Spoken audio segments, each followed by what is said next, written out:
You just have to revise the chapters. Did you do revision or not? Yes. May I get the answers? Did you do revision or not? You didn't study anything yesterday. You were busy in celebrating Krishna Jayanti. Yeah? Yes, sir. Fine. No problem. Yes. So that day I told you, right? Wednesday I will give you a discussion or revision. So first half an hour we shall have the class. Sharp by 9 o'clock I will start the discussion. 9 to 9:30 we will have the revision. Okay. Fine. Because if I start now, it will go for the next 1 hour. Then we will not be able to discuss the chapter. So we were discussing about the female reproductive system. Female reproductive system we started, and that day we discussed about the ovaries. Am I right? So ovaries, I gave you some information. Ovaries are the prime sex organs, primary sex organs in the female reproductive system. And we discussed about some structure regarding to the ovary. So I'll just recall fastly, then I will continue with the thing. Okay. So ovary are the primary sex organs in female reproductive system. And these ovaries are the paired organs like our testes, and they are located in the upper pelvic cavity, which can be also called as lower abdominal cavity, right? And each ovary, the shape of the ovary looks like an unshelled almond, right? And it is about 2 to 4 centimeters in length. There will be a small attachment between the ovary and the uterus, which we call it as ovarian ligament or ligament of ovary, right? And then this ovary is also bordered by a layer of cubical epithelium, which we call it as germinal epithelium cells. So these germinal epithelial cells, no, it is made up of this female egg mother cells or female germinal cells, which later undergo meiotic cell division, and it will produce us the gametes, female gametes. Okay. And next to this germinal epithelium, you will have the covering that is called as the tunica albuginea covering, which is again a layer of connective tissue, which protects your ovarian stroma region. The internal part of the ovary is called as the ovarian stroma, right? And this ovarian stroma is divided into outer cortex region and inner medulla region. Fine. And then we talked about this primary oocyte follicle, everything.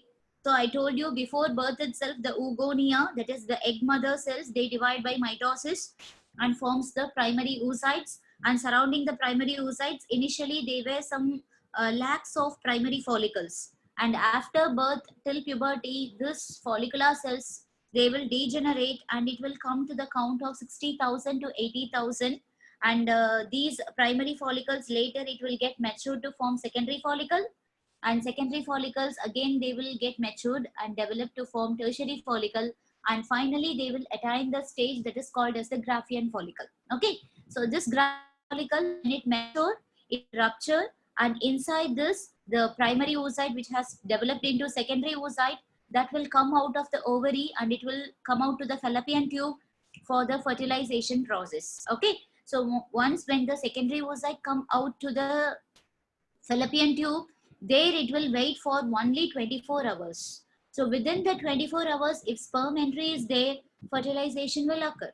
Or else in the next 24 hours, the secondary oocyte will start descending inside your uterus, and in the next few days, the secondary oocyte along with other secretions, they will be ruptured, and it will be coming out in the form of menstrual bleed or menstrual flow, right?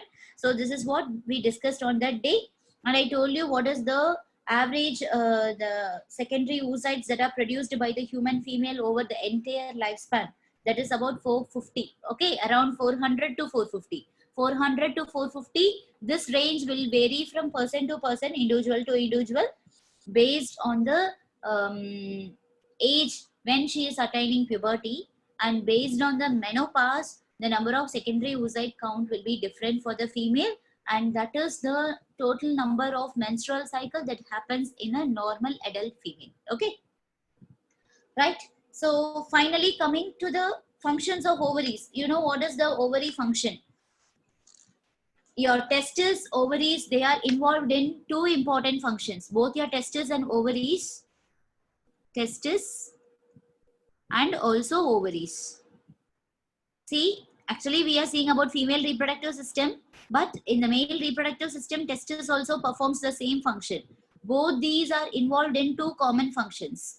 So what are the two common functions? One is the formation of sex gametes. The male sex gamete, you know, that is sperm cell, and the female sex gamete is egg or ovum. Okay, so both these sex gametes will be produced in the primary sex organs. That's why these both are called as primary sex organs. And other organs comes under accessory organs or secondary sex organs. Okay, and what is the second function is secretion of sex hormones.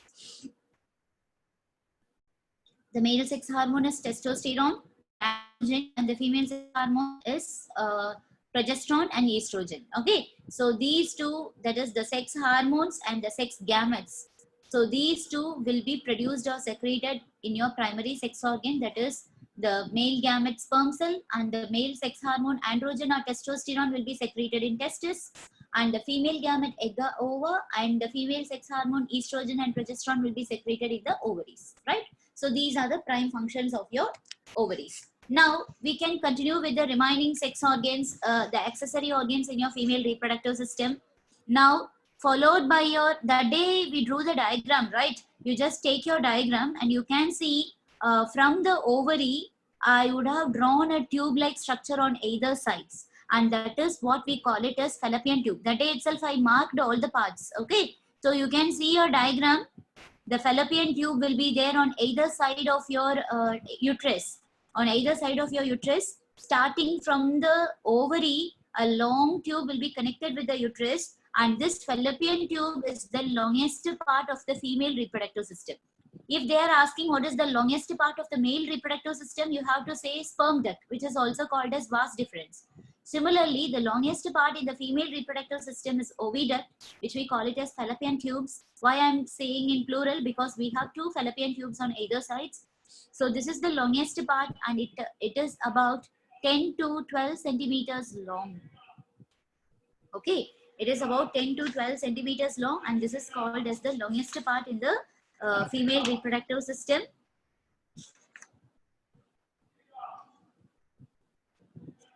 Yes, now we can see what are the different parts present in the fallopian tube.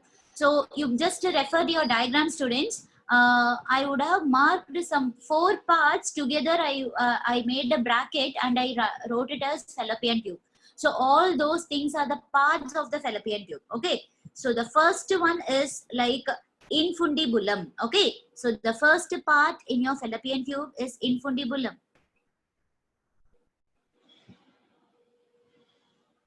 Fine. So this infundibulum, no, it will be the starting part of the fallopian tube, and this infundibulum at the end of this infundibulum. So you can see some finger-like projections. The end of the tube, fallopian tube, no, where it arises at the end of the tube, you can see some finger-like projections present. Finger-like projections are found to be present at the end of the fallopian tube, that is in the infundibulum region. See, just see your diagram with the ovary and fallopian tube. I would have drawn some finger-like, some 5 to 6 finger-like projections, and those finger-like projections are called fimbriae. Already I have noted this in your diagram. Fimbriae is the part of the infundibulum. Okay, don't think fimbriae as a separate part. So infundibulum is the origin of the fallopian tube from the ovary, and it is going to collect the secondary oocyte when it undergo ovulation process. And this infundibulum is connected with the ovary by means of this finger-like projections called as fimbriae. This fimbriae finger-like projection, no, it is responsible for the collection of ovum after ovulation. Actually, what happens in ovulation?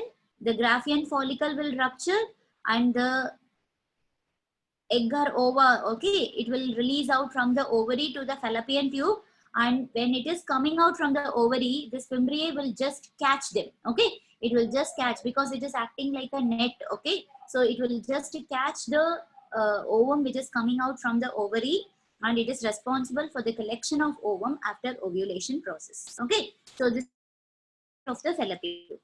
Now, the second part of the fallopian tube. Let me complete all the four and then I will show you the slides. So please wait.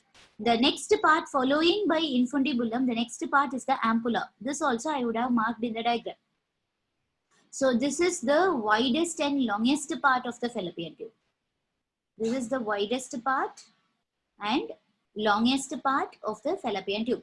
Fallopian tube alone, it is the longest part in the female reproductive system. Okay. In this fallopian tube, this ampulla is considered to be the longest part. And students, please listen, this ampulla is a very, very important part because when a male is releasing the semen, okay, the sperm cells will go and it will fertilize with the egg or ovum in this ampulla part of the fallopian tube, right? Now, the third part is the isthmus. So this part is called as isthmus part, and this isthmus is a short, narrow structure, and it follows this ampulla region, and it is a thick-walled portion. It is a thick-walled portion that follows ampulla. It follows the ampulla region. Next to ampulla region, this isthmus region. And when there is the meeting point of this ampulla and isthmus, no, where this ampulla and isthmus will meet, that is the end part of ampulla and the starting part of isthmus. And that region is called as the ampulla isthmic junction.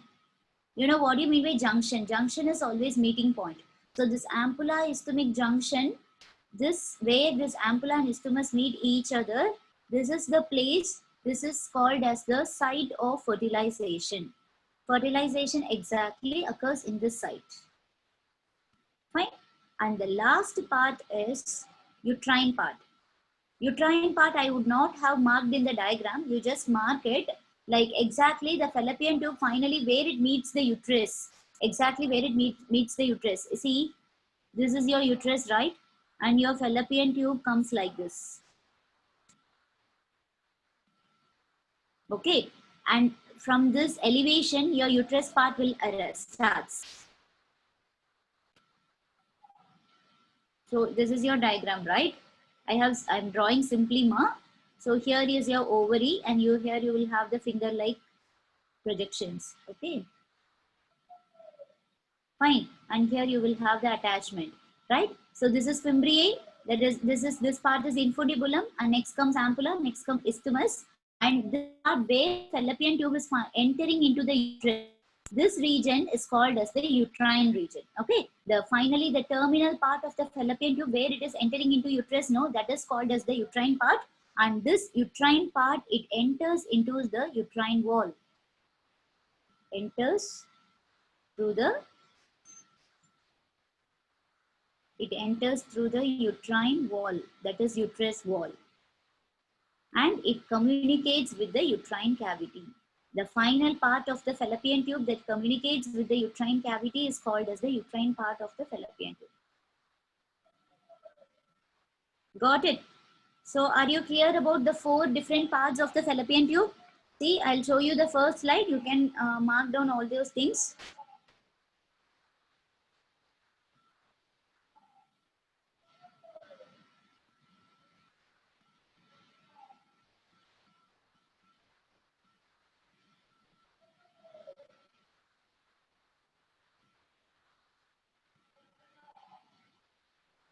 Students, slides are visible for you, right?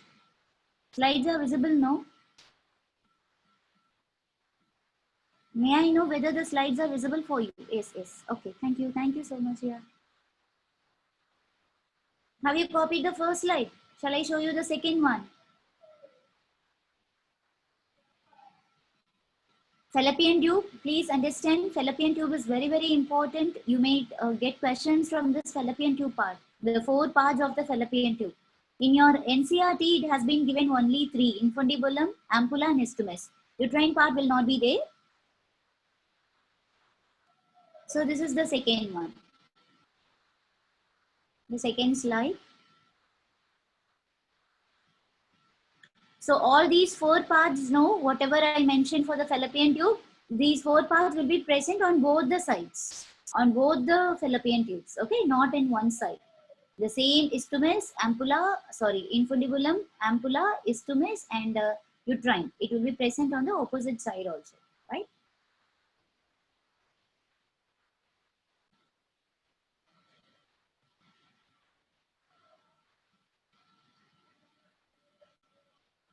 Fine. Now coming to the functions. So what are the functions of the fallopian tube?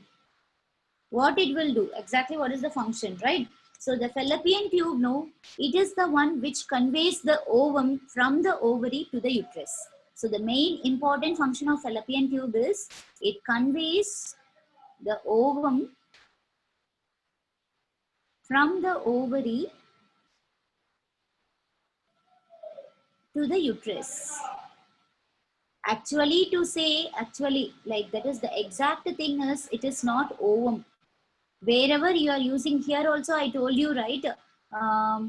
Where I told, yeah, a collection of ovum.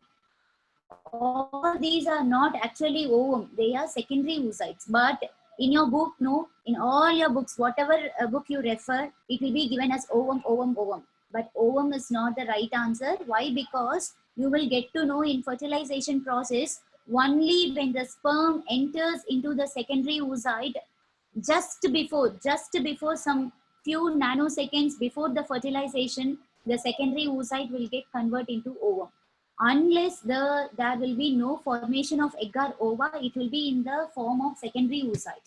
When during ovulation also, when it is rupturing the Graafian follicle and it is coming out from the ovary to the fallopian tube, that time also it will be in the form of secondary oocyte.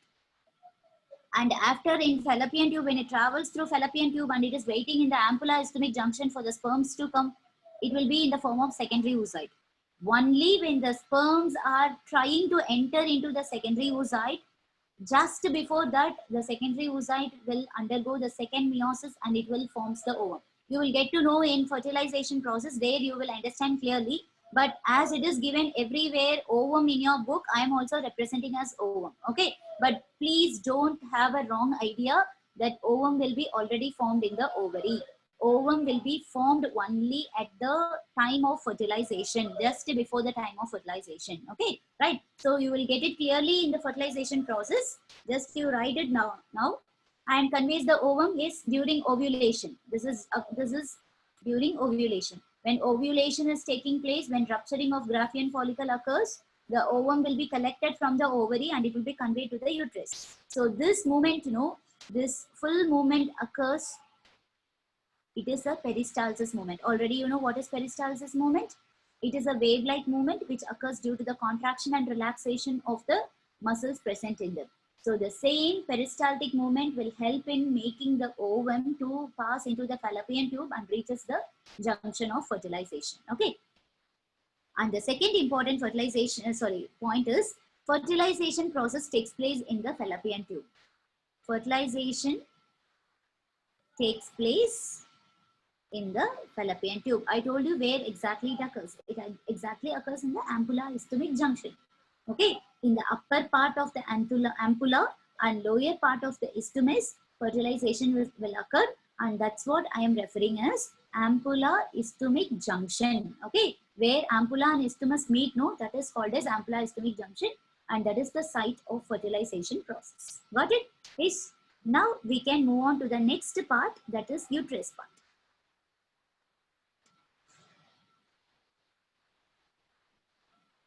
Second slide I want to show. Wait, ma. This is second slide, ma.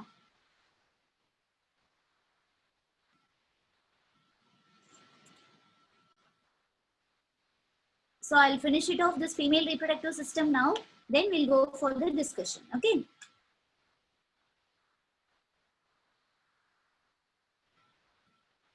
Finish writing the second one. Fertilization can occur in any of the fallopian tube. I told you, no, that day I told you every month the ovum will come from any one of your ovary. Suppose if the ovary is released from your right side of your ovary, then that time the fertilization will take place in the right fallopian tube. In the next month, no, alternative, it will take place alternatively. Next month, the ovulation will occur in your left ovary. So when it is coming from the left ovary, then fertilization, obviously it will take place in the left fallopian tube. Okay, it depends upon where the ovulation is taking place, whether in the right ovary or in the left ovary. From right ovary, the egg cannot go to the left fallopian tube. That is not possible, right?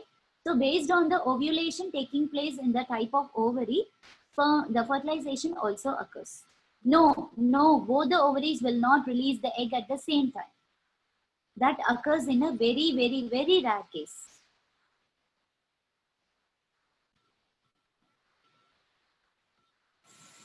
Fine. So now we can see the next part of your female reproductive system, that is, see this triangular shaped part. This part we are going to discuss now. Okay. So this triangular shaped part, that is uterus, also called as womb. We can also mention the uterus as womb. It is having so many names, but other names, it is also called as Histra. It is also called as Metra. All those names are like very critical names. You will study those names in your medical college. Okay. Right. Now you just know uterus is otherwise called as womb. This uterus is a hollow. It is a hollow muscular organ. And the shape of the uterus will be inverted pear shape. You know pear, right? Fruit, pear fruit. So it will be in the shape of an inverted pear. And this lies where uterus is lying. It lies in the pelvic cavity.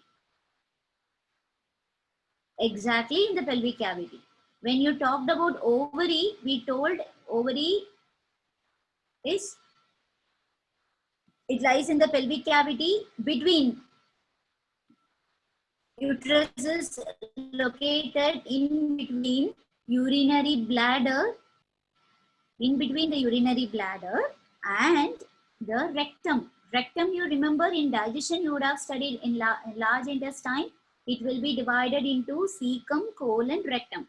Finally, the feces will be stored in the rectum and it will be expelled out through anus. Okay. So this rectum, urinary bladder, in between these two organs, the uterus will be compactly arranged in between the rectum and urinary bladder and in the pelvic cavity. This is the location of your uterus part. Okay. You just copy down this, then I will move to the next slide. So in your diagram, you can see I have marked 3 different layers of your uterus. That is, in uterus, we have 3 layers, that is 3 membrane or 3 protective coverings. And that is what we call it as, we just finish it off this, then I will move on to the next one. Fine. Now, the wall of the uterus. The wall of the uterus is composed of 3 layers. Okay. So, what are those 3 layers? One is the outer layer, middle layer, and the last one is the inner layer. Okay. So, outer layer is called as the perimetrium. I have marked it in your diagram. You can refer your diagram and you can see the outermost layer is perimetrium and the middle one is called as myometrium and inner one is called as, you know, always inner means you can use the word endo, that is endometrium. Now I will say what is there in the perimetrium and what is in myometrium and what is in endometrium. So the first one, myometrium, no, this is very, very, very important layer. And this is the thickest layer out of the 3 layers. And it contains areolar connective tissue. So please recall your structural organization chapter you studied in your 11th standard. So this is made up of areolar connective tissue and also smooth muscle fibers, smooth muscles. Smooth muscles you studied. Muscles you can classify into striated, unstriated and cardiac. So striated are like said to be striped muscles, okay? And unstriated muscles are called the smooth muscle fibers. You would have studied unstriated muscles are present in our internal organs, visceral organs. And these smooth muscle, because of presence of muscle fibers, it is called as myo. You see the word myo. Myo means it represents muscles. Okay, smooth muscle fibers, and this myometrium is responsible for the contraction of uterus during at the time of birth. You know, right? In case of normal delivery, the baby will come out through the vaginal canal. Okay, and when this at the time of delivery, actually some contraction should happen. Only if contraction takes place inside your uterus, the baby will be pushed out and it can expel out through the vaginal canal. And that contraction will occur exactly in the myometrium. At the same time, during the development, during the pregnancy period, when the baby is growing now, when baby is growing, it will increase in its size from month to month. Okay, the first month it will be like a small ball. Second month it will be little bigger. After 3 months, slowly the organs will develop. Okay, and finally at the end of 9th or 10th month, so the baby will be completely matured. So throughout this gestation period, when the baby is growing inside the uterus, that it will need more space, right? And that space will be take place in the myometrium. So this myometrium is capable of contraction and relaxation. Contraction at the time of delivery, relaxation during the growth of the child. Okay, so both these contraction and relaxation will occurs only in the myometrium and not in the perimetrium and endometrium, right? Now coming to the endometrium, this is the innermost layer I told you. So coming to this endometrium, it is like, it is made up of, okay, I'm not having space here. I'll write here, endometrium. So this, just put a box here. Endometrium, no, it has simple columnar epithelium. Endometrium is lined by simple columnar epithelium. Okay. This simple columnar epithelium, no, it will be present in the upper part of the endometrium, right? And the lower part of the endometrium, no. So this lower part, and the lower part is made up of stratified squamous epithelium. So please, students, don't get confused with all these things. Stratified squamous epithelium will be present in the lower part of the endometrium. Okay, so this is called as this the endometrium. Endometrium is the innermost layer. This endometrium is the region where implantation occurs. Implantation. What do you mean by implantation? After the formation of zygote, the zygote will slowly start moving towards your uterus to go and attach with the uterus wall. So at that time, when the embryo, no, finally when it attaches with the uterine wall, that is called as implantation. This implantation, baby attachment of embryo with the mother uterus, no, it will occur in the endometrium layer. So endometrium is mainly meant for the implantation process, right? And outer perimetrium, no, it is just a covering which helps in protection. It is a covering that helps in protection. You need not to study the epithelium. Generally, it is made up of some epithelial cells. That's it. Simple epithelium. That's it.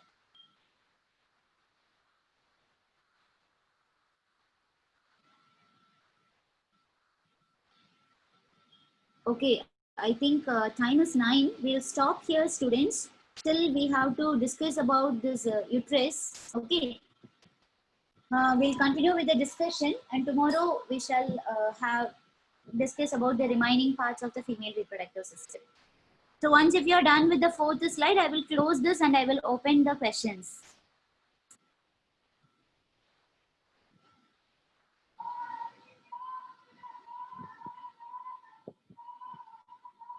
Yes, have you all done? Copied?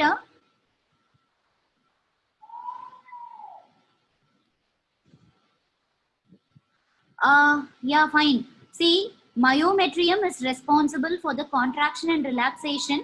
Contraction of muscles will take place during the time of delivery, and relaxation will occur to increase the space when the child is growing inside the mother's uterus at the time of pregnancy. Endometrium is the place where the embryo will go and attach with the mother's uterus, no? Later placenta formation, everything in the endometrium. This is the innermost layer, okay? And perimetrium is the outermost covering that helps in the protection of your entire uterus. Got it?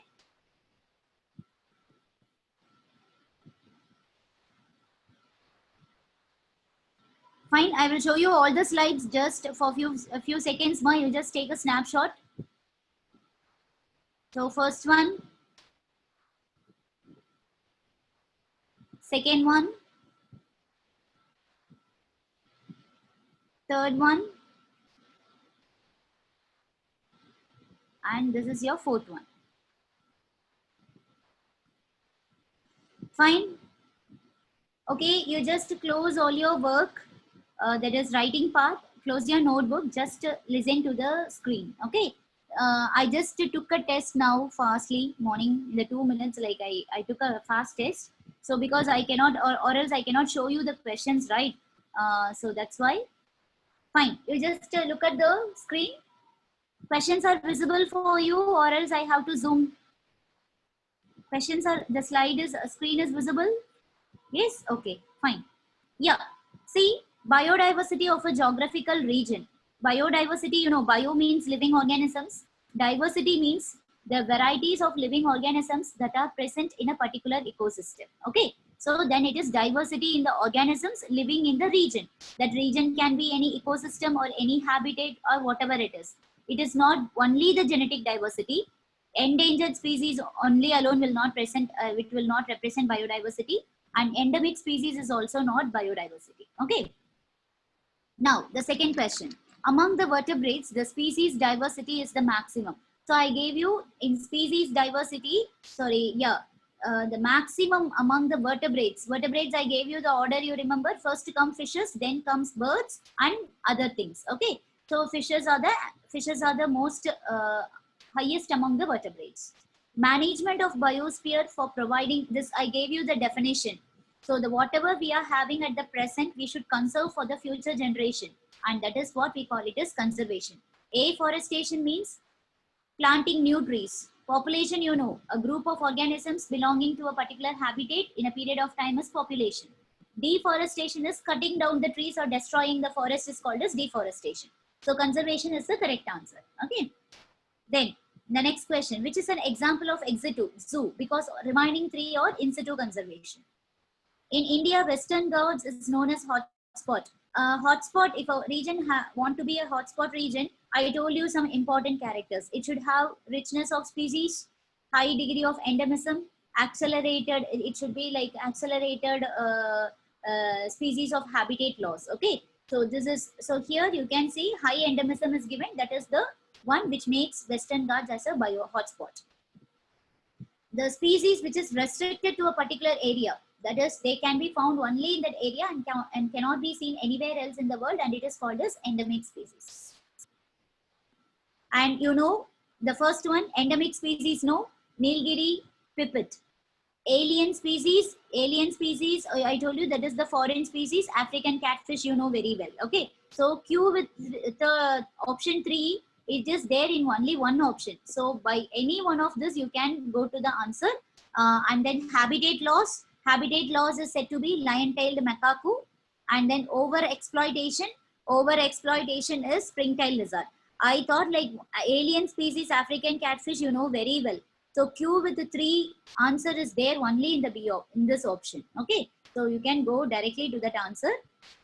What is important for gene diversity? We saw genetic diversity. Genetic diversity is maintained at the subspecies level or in the genetic level. And you know, speciation, genetic variability is the raw material for speciation, and speciation is the basic thing. So speciation is the answer. According to May's global estimate, how many of the species have been recorded so far? So we have recorded so far 1.5 to 1.7 million species. That 1.5 to 1.7, no, according to Robert May estimate, out of 7 million, 1.5 to 1.7 is just 22%. 78% of the species need to be discovered or identified. Then this diversity of habitat over the total landscape. Total landscape, I told you, right? It is going to be an entire geographical area, and that is gamma diversity. That is the global diversity, right? The large habitat are broken down into small habitat. So if a big habitat is broken down into smaller pieces, then it is called as fragmentation, right? See, most of the questions are just direct questions are what I gave you in your definition. In your class notes, if you have read your class notes properly, you would have answered perfectly. So Bandipur National Park, I gave you that day. Bandipur National Park is mainly for tiger. It is in Rajasthan. Okay. MAB, MAB, I told you, UNESCO, along with they initiated this MAB program for conserving the biosphere, and that is called as Man and Biosphere Program. Okay. Which is the main cause for extinction of wildlife. Main cause. So see, pollution, hunting, all these are reasons. Thousands of reasons are there for extinction of species. But in your class and in your book, it has been given 4 important reasons are called as the evil quadrant. And out of these 4, the prime reason is first one, habitat loss and fragmentation. So destruction of habitat. If you for the answer all of the given, then the answer is wrong. It is question is main cause, not simply cause. And for the animal Sundarbans, which animal Sundarbans is declared as a national park? Again, it is tiger. One of the most important function of botanical garden. In botanical garden, what they will do? It is not only a recreation area. It is not for wildlife. Wildlife means both plants and animals. And only tropical plants? Not like that. They allow the ex situ conservation of germplasm. Germplasm means conserving the plant's cytoplasm. Okay, that is the cytoplasm of germinal cells. Within a region, species richness increase. Who gave the statement? It is species area relationship. It is given by Alexander von Humboldt, the person who explored the South American jungles. Okay. Again, this is also very easy match. Rare species. So rare species, I told you, like painted frog. This you don't know. No problem. Extinct species. Extinct species, you know very well. Passenger pigeon, I gave you, right? In the last 500 years. Recently extinct species. In the last 20 years, I gave you one list of organisms. Quagga from Africa, and then thylacine from Australia, Stella Secow from Russia, all those things. So the correct answer is option C. Which regions are included in biodiversity hotspot? Okay, so which regions? Sanctuary, then all of the given, only hotspot, national park. Biodiversity hotspot. Hotspot means only hotspot. Sanctuaries comes under in situ, but it is not coming under your hotspot region. Okay. Best way to preserve the wildlife.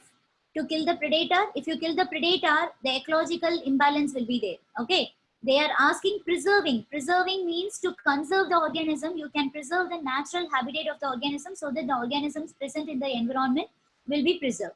The number of plant species recorded from India only. They are not asking through the entire world. So only India, it is 45,000. Okay. And animal species, you know, 90,000. Which example has maximum varieties? Under genetic diversity, I told you, right? Rice is having more than 1 lakh species. But in your NCERT book, it is given 50,000 strains. Which information is correct for our country? The first sentence, you know very well, India is one of the 12 mega biodiversity countries. Remaining 3 statements are totally wrong. Okay. Which statements are true? That is, at present, there are 14 biosphere reserve in India.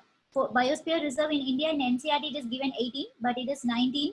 Biosphere, so the statement 1, no. That is, statements are true, they are asking. So statement 1, at present, there are 14 biosphere reserves in India. Yes, biosphere includes 3 zones. You know what are the 3 zones? Core zone, buffer zone, transition zone.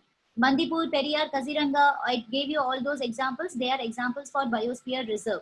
So they are not biosphere reserves. They are said to be national park. Okay. And then UNO has formulated the concept of biosphere reserve. UNO formulated the concept. It is UNESCO, not UNO, United Nations Organization. It is not. It is UNESCO. Core zone is the innermost region. Yes, core is the innermost region where no human activity will be there. And buffer zone, limited human activity. Transition, complete human activity will be followed. So biodiversity hotspots, first question I told you, species richness will be there, accelerated species loss, endemism. This question we discussed in the revision part, right? Lesser interspecific competition because they will have larger interspecific competition. Again, they are asking how many are true. See, read the first question, first statement. Hotspots are also regions of accelerated habit loss. It is not habit loss, it is habitat loss. Habit is different from habitat. So statement A is wrong. Introduction of African catfish, no. Extinction of not cichlid fish. Cichlid fish species extincted because of the introduction of Nile perch. Catfishes, indigenous catfishes got extincted because of the introduction of African catfish. So B is also wrong. In India, 34 biodiversity hotspots. India, only 3. All over the world is 34. Again, third one is wrong. In World Summit on Sustainable Development held in 2002. World Summit on Sustainable Development, it occurs in 2012, Johannesburg, South Africa, right? Yes, 2002. Yes. So member countries decided, this is the only correct statement. D is the only correct statement. Okay. So 2002, Johannesburg, and Earth Summit conference took place in 1992. That is in Rio de Janeiro, Brazil. Okay. So the next one, which pair contains maximum sorry, one more question is left. Which of the following reason does not justify the abundance of species in tropical area? See, tropical regions, why maximum diversity is there? I gave you some 3 important reasons. More sunlight, penetration of sunlight, and it is not easily affected by natural calamities, undisturbed for millions of years, and less seasonal variation, more constant environmental condition. Remaining 3 are there. Migration of species from temperate areas. Migration of species from temperate areas, no, that is not the reason for maximum biodiversity. Okay. Which pair contains maximum diversity and endemic species in India? You know, what are the biodiversity hotspots? Sundarban, now it has been recently included, but it is not there in your book. Kerala, Punjab, North, Eastern Ghats and West Bengal Road. It is Himalayas and Western Ghats, in particular Eastern Himalayas. Which pair is, that is okay. Which one of the following has the highest number of species in nature? See, this question they are asking, in nature generally the highest number. In plant and animal species are the maximum, and in animals, insects are the maximum. So option C. Which is the hotspot region? So hotspot region, I told you, right? Forest region and also coastal region. So coastal region which is having species diversity. Odd one project elephant is in India. Lion project is also there. I gave you some examples, Asiatic lion project. Tiger project is also there. There is no project so far for wild ass, because wild ass population is normal. It is not in the endangered list. Elephant, tiger, lion, they were in the endangered list. That's why we had project for all other 3 organisms. Who published Red List? IUCN, you know. And this is like, yeah. So they have given one example, growing in different Himalayan regions, genetic variation. So once if you see the word genetic variation, then it will go for genetic diversity, because genetic variations are the basic raw material for the speciation that causes genetic diversity.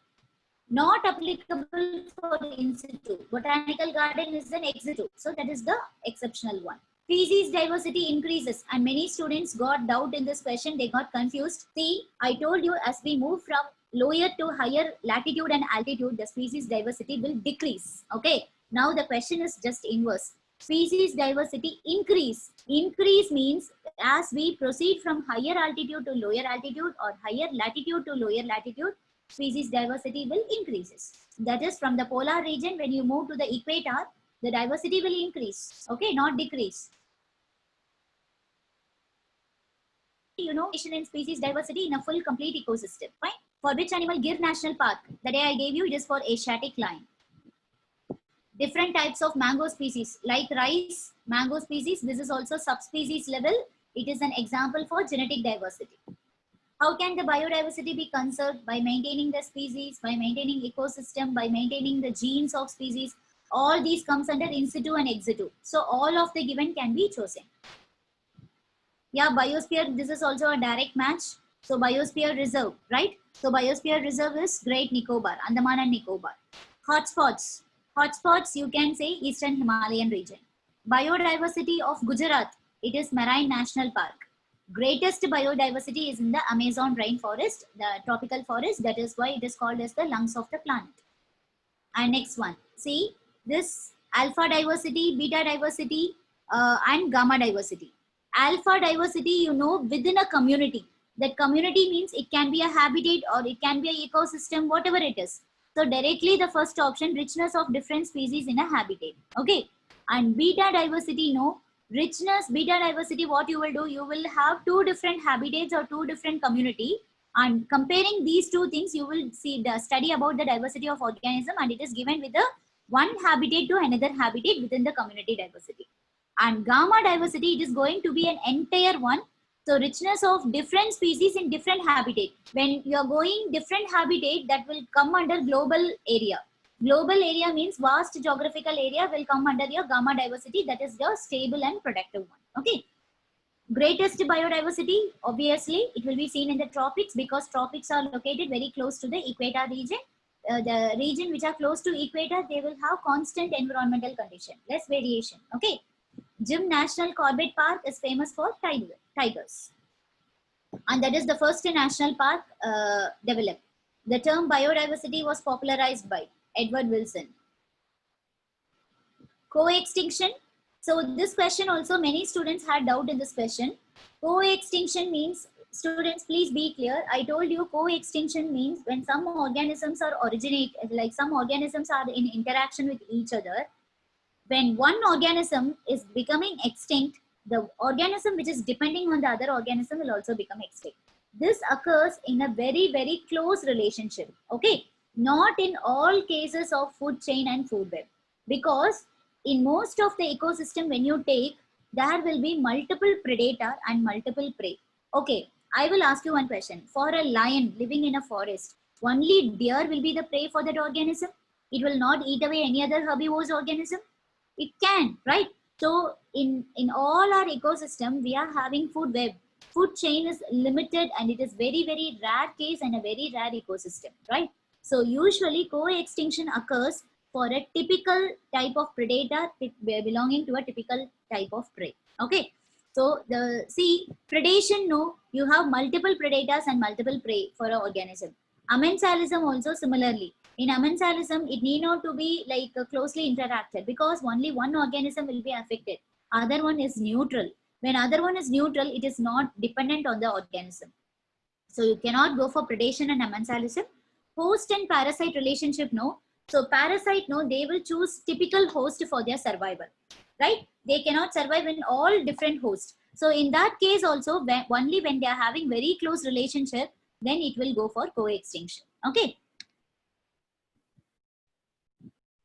Yeah, when genes of some plants, rare plant species are stored, it is called as gene bank, not gene library. We don't have anything like gene library.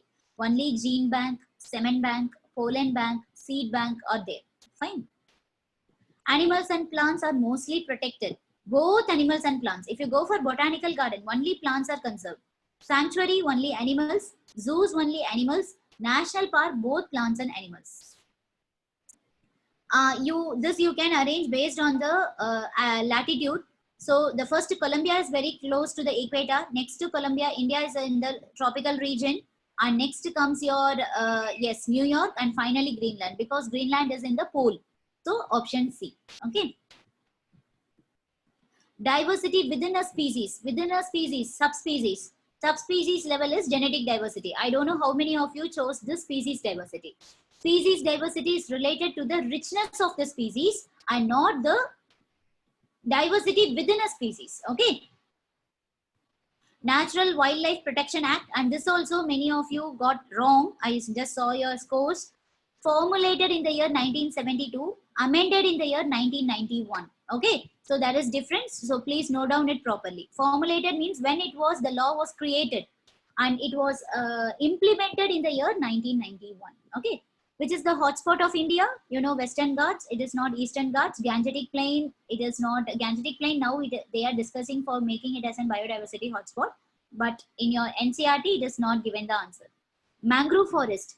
Always, this you would have studied in geography. Mangrove forest will be always seen in the coastal region, seashore. Okay.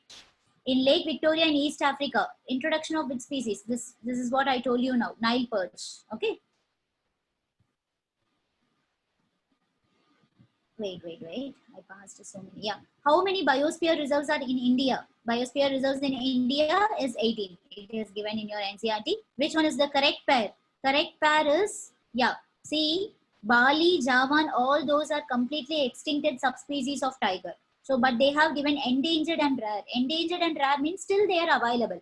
Extinct means it got completely extinct. That is, it can be seen, it cannot be seen anywhere in the world. Okay. So only D is correct. First national park is Corbett National Park, Jim Corbett National Park. Invasive weed. Invasive weed is like, see, which is not weed in the sense the plant. Okay. Parthenium, carrot grass plant. Eichhornia, water hyacinth plant. Lantana is also a plant. Clarias is the African catfish. It is not a plant, it is an animal. So that is the odd one out. From origin of life, how many episodes of mass extinction have occurred? 5. We are going to face the 6th episode of extinction, right? And now, so here there might be at least 2. Yes, you have to choose the correct statement. The first one, rainforest, there might be at least 2 million insect species waiting to be discovered and named. Yes, it is correct. Amazon rainforest is known as the lungs of the planet, correct? In this forest, digging of mine is performed by dynamite. Actually, digging of mine is not taking place, okay, in Amazon rainforest. It is completely like, what is that? You can say urbanization is taking place, okay, colonization is taking place. Digging activities are not allowed there. And forest is destroyed for the cultivation of soya beans. I gave you this statement. And this forest is having the world maximum biodiversity. Except third statement, all other 4 statements are correct. You can go, if you are able to pick out the correct statement, then you can go for the correct answer for this question. Okay. Yes, the next one. Select the incorrect match. Incorrect match, dodo, Mauritius. I told you the recently extincted species. And then David Tillman, biodiversity. It is not David Tillman, it is Edward Wilson. Okay.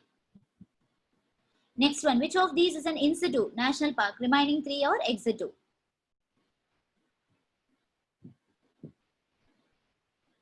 Wildlife is conserved in.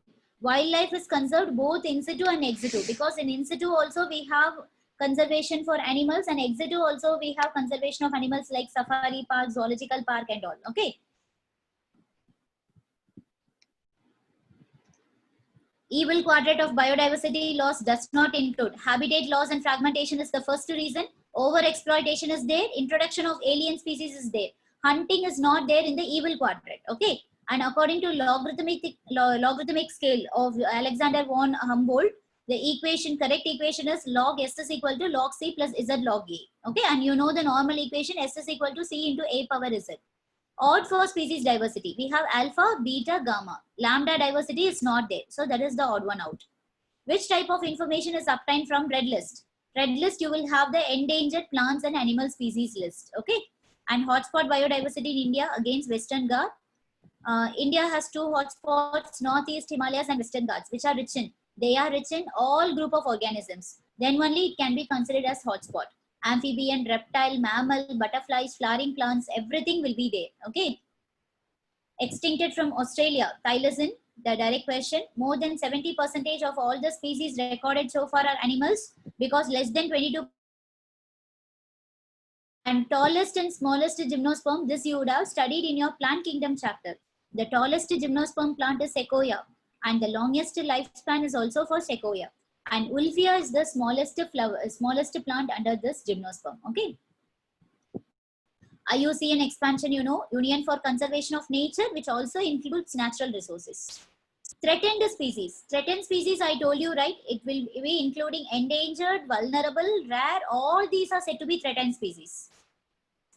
Species diversity is responsible for. Species diversity, the species richness, it maintains the ecosystem balance for stability and normal functioning of ecosystem. Which animal has become totally extinct from India? So the animal which has totally extinct from India is cheetah. Okay. And then the following is not the approach for in situ, because safari parks comes under ex situ. Which number is correct for identified popular? So far identified species, I told you regarding to 1.5 to 1.7, which one is very near? The very near option is 1.7 to 1.8 million. Okay, so you have to go for that option. And this is the equation just now we discussed. Correct statement, Amazon rainforest has greatest biodiversity. Yes, it is correct.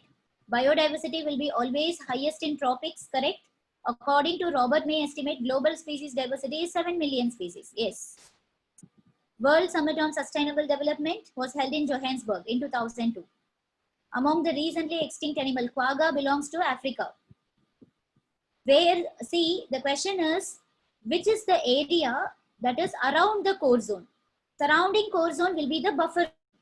Answer is buffer zone. Biodiversity is the at all levels, genetic level, species level, and also the ecosystem level. Incorrect pair. Genetical different strains of species is not 1,000, it is more than 50,000. And IUCN, the total number of plant and animal species described so far is slightly more than. Because I told you 1.7 to 1.8 million, then it is near to this 1.5 million. So it will be 1.5 million.